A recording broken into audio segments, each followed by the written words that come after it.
வணக்கம் நண்பர்களே. இப்போ நெருக்கமாக இருக்கக்கூடிய வீடுகள் இருக்கக்கூடிய இடங்களில் பார்த்தீங்கன்னா, இந்த மாதிரி கட்டடங்கள் அடுத்தடுத்து இருக்கும். அப்போ இந்த மாதிரி செவுறுகள் வெளிப்புற செவுறுகளில் பூசுறது வந்து ரொம்ப சிரமம். ஏன்னு கேட்டிங்கன்னா, சாரம் போட முடியாது. இந்த மாதிரி இருந்துச்சுன்னா என்ன பண்ணுறது அப்படிங்கிறது தான் இந்த வீடியோவில் டீட்டெயில் சொல்ல போகிறோம். இதில் பார்த்தீங்கன்னா, இந்த வீட்டில் வந்து நான் காமிச்ச பக்கமும் இந்த பின்பக்கமும் பார்த்தீங்கன்னா, சாரமே போடக்கு வாய்ப்பே கிடையாது.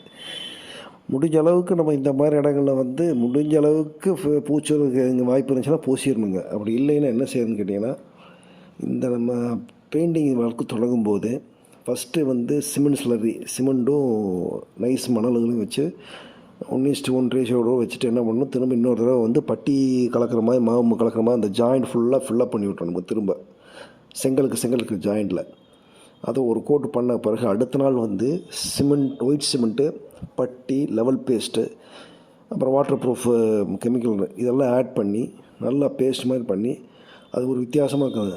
அதை வந்து என்ன பண்ணணும், ஃபுல்லாக அப்ளை பண்ணிடுறோம். நம்ம பட்டி பார்க்குற மாதிரியே அப்ளை பண்ணிடுறோம். இந்த அப்ளை பண்ண பிறகு அதை வந்து மொத்தம் 3 கோட்டு வரைக்கும் ஆயிருங்க. இப்படி பண்ணிட்டோம்னா ரொம்ப ஸ்மூத் ஃபினிஷிங் வந்துடும். இப்போ இங்கே பார்க்குற பக்கம் பார்த்திங்கன்னா இந்த ட்ரீட்மெண்ட் பண்ண செவுரு, இப்போ இந்த சைடு பார்த்திங்கன்னா நார்மலாக நம்ம பட்டி பார்த்த செவுரு. இப்போ ரெண்டுக்குமே பெருசாக வித்தியாசம் தெரியாது. என்ன உங்களுக்கு முடிஞ்ச அளவுக்கு கொஞ்சம் மேடு பள்ளம் பண்ணிட்டோம்னா நல்லது. இது வந்து ப்ரொடெக்ஷன் ஆகி என்விரான்மெண்டல்லேருந்து பில்டிங்கை ஈஸியாக பாதுகாக்கணும்.